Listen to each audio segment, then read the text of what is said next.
It may actually surprise some of you to find out that there are more than four Gospels in existence. In fact, there are many different ancient Gospels that are not found in our Bible.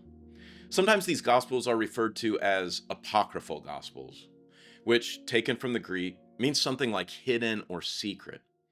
And while it's true that a few of these Gospels do present Jesus as offering a secret wisdom to his followers, I will refer to these other Gospels simply as non canonical Gospels. Now, these Gospels do not all uniformly present Jesus offering hidden wisdom, nor do they make up a group of writings intended to be read together as a single collection.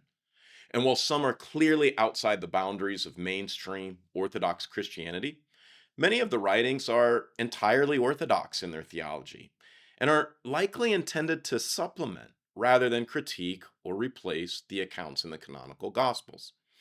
Let me offer a couple of examples. First, the infancy gospel of James transmits stories and traditions about the birth of Jesus, and it provides supplementary information, especially about his mother Mary.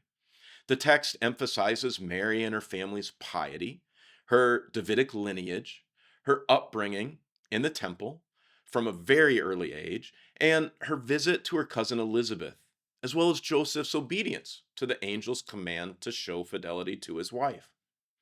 So, most scholars have demonstrated that the infancy gospel of James is dependent upon the gospels of Matthew and Luke. And there are actually numerous places where there are exact quotations from Matthew and Luke in this gospel. But while literary dependence is likely in some places, the infancy gospel of James also has some highly surprising elements, such as the belief in Mary's perpetual virginity and other highly exalted claims about Mary. But again, the gospel is more likely intended to be a supplement to the canonical gospels. And its teachings is by no means heretical, even if it's not historically accurate or theologically authoritative. On the other hand, and to share here a second non canonical gospel, the infancy gospel of Thomas, while also filling in some of the gaps in Jesus' childhood left by the canonical gospels, transmits stories which are quite shocking and presents an adolescent Jesus who is full of power and intellect, but also tends to be capricious, defiant, arrogant. He treats his fellow playmates with anger and malice. He's remarkably arrogant towards his teachers. The Gospel of Luke does indeed tell us that Jesus grew in wisdom and favor and stature with God. Luke chapter 2, verse 40 and 52 shares with us that Jesus was growing in these things. And so also the infancy Gospel of Thomas may be playfully provoking its readers to wondering what it might be like for a divine being to grow and develop as a child. Now, the text is not necessarily heretical, in part because it's largely devoid of theology, but it's obvious why a text like this would not be included in the fourfold gospel in our Christian Bibles. In other words, no one seriously suggests that a gospel like this really preserves the remembrances of Jesus, even if it is a fun, interesting text to read. In addition to these infancy gospels, there are also gospel writings which center upon Jesus' sufferings and death. The most important here, almost certainly, being that of the Gospel of Peter. Again, this gospel writing often supplements traditions that are found in the New Testament, especially the Gospel of Matthew. For example, the Gospel of Peter expands Matthew's account of the Roman guards at the tomb of Jesus. Here, in the Gospel of Peter, we find the named figure of Petronius, the centurion who was put in charge by Pilate. The guards actually witnessed the angels moving the great stone at the entrance to the tomb. Let me read a portion from the Gospel of Peter so you can get a little bit of a taste. This is from the Gospel of Peter, chapter 10. When the soldiers saw these things, they woke up the centurion and the elders, for they also were there on guard. As they were explaining what they had seen, they saw three men emerge from the tomb, two of them supporting the other, with a cross following behind them. The heads of the two reached up to the sky, but the head of the one they were leading went up above the skies. And they heard a voice from the skies, "Have you preached to those who are asleep?" And a reply came from the cross, "Yes." Now, The Gospel of Peter here clearly expands upon Matthew's account of the guards at Jesus' tomb in chapter 28, verses 11 through 15. The features of the account are obviously more expansive and strike me as fantastical. So, it seems likely that this is fictional, unbelievable, interesting though it may be. The text also heightens and enhances anti Jewish sentiment in that the Jewish leaders and priests are almost solely responsible, while Pilate bears little of the responsibility for Jesus' death. And certainly the image of the moving and speaking cross is interesting and provocative, though it's by no means clear how we as the readers are to understand its significance. It seems most likely that the Gospel of Peter is a secondary account of the events surrounding Jesus' sufferings, death, and resurrection, and is primarily intended to offer a popular, entertaining, edifying, fun account of the already familiar gospel traditions. Now, by far, the most popular non canonical gospel, and one that you've likely heard of, is the Gospel of Thomas.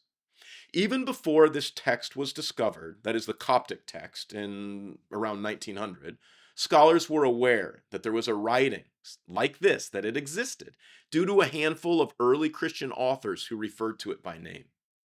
Now, some contemporary scholars have gone so far as to argue for a first century dating and have suggested that it provides an important source for understanding the historical Jesus.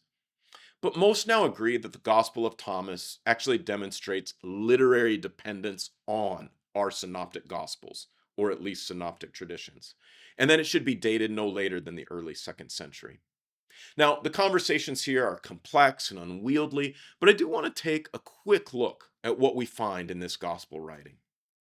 First, the Gospel is entirely composed of sayings of Jesus, 114 sayings, in fact. The gospel has no narrative, no stories whatsoever. The writing begins in this way. These are the secret words which the living Jesus spoke, and which Didymus Judas Thomas wrote down. And he said, "He who shall find the interpretation of these words shall not taste death." Readers of the Gospel of Thomas, it would seem, are intended to meditate upon Jesus' secret words. And so the entire gospel is filled with ambiguous and difficult to interpret sayings of Jesus. It's notoriously difficult to provide a summary or a depiction of the theology or a structure of the text. And the portrait of Jesus in the Gospel of Thomas is strikingly different from that of canonical gospels. In the Gospel of Thomas, Jesus is characterized as a wise but provocative sage whose words enable those who listen to attain knowledge. There's no hint that Jesus is the Messiah who suffers, dies, is raised from the dead in order to save humanity. In fact, often Jesus' teachings in the Gospel of Thomas explicitly contradict his teachings from the canonical Gospels.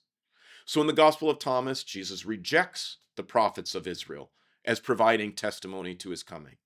He overturns the necessity and importance of Torah practices such as circumcision. He rejects the practices of prayer, fasting, and almsgiving.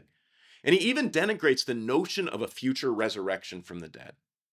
So instead of a gospel that centers upon Jesus as the Messiah of Israel, sent by God in fulfillment of his scriptures, who calls humanity to follow him through patterning their lives after him, and who dies on the cross to save humanity from their sins, the Gospel of Thomas presents a radically different construal of Jesus. Instead, Jesus, the wise teacher, attempts to lead people to an inner knowledge and awareness of who they are and from whence they came. Jesus often speaks of this in such a way that a human resolves plurality in favor of unity. Stated differently, the goal is that humans would overcome the world and their body so as to overcome division and obtain knowledge of their true selves, which comes from the light. So, how should we think about these non canonical gospels? I think that these texts are worthy of study for a variety of excellent reasons. But a careful study of these Gospels shows us that there are good reasons for Christians, both then and now, to hold to our current fourfold Gospel.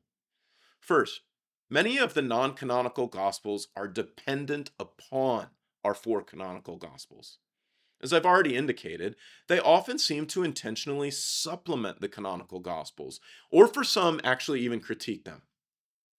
These non canonical Gospels remind us that early Christianity was highly bookish, and there was an incredible amount of reflection upon the life of Jesus. As even the end of John's Gospel reminds us, John says Jesus did many other signs that are not written in this book, right? I've picked these signs so that you may believe. And even if we were to write as many stories as possible, the whole world wouldn't be able to fill up all of the book, contain space for all of the books. Relatedly, we've seen that they are almost unanimously dated later than all of the four Gospels. And as we've looked at the Gospel of Thomas, we've seen that its portrait of Jesus is frequently at odds with the Jesus of the fourfold Gospel. While there are some overlaps, there are irreconcilable aspects of his person and identity that are propagated by the Gospel of Thomas. A collection of Gospels which included both the Gospel of Thomas and the Gospel of Matthew would simply result in irreconcilable and obvious contradictions regarding its characterization of Jesus, its understanding of the importance of Israel's history, and articulation of human salvation. So while there are many things that one can learn by reading and studying the non-canonical Gospels, Christians can be confident that our fourfold Gospel, Matthew, Mark, Luke, and John, are indeed the only Gospels that we need to encounter the crucified and risen Christ.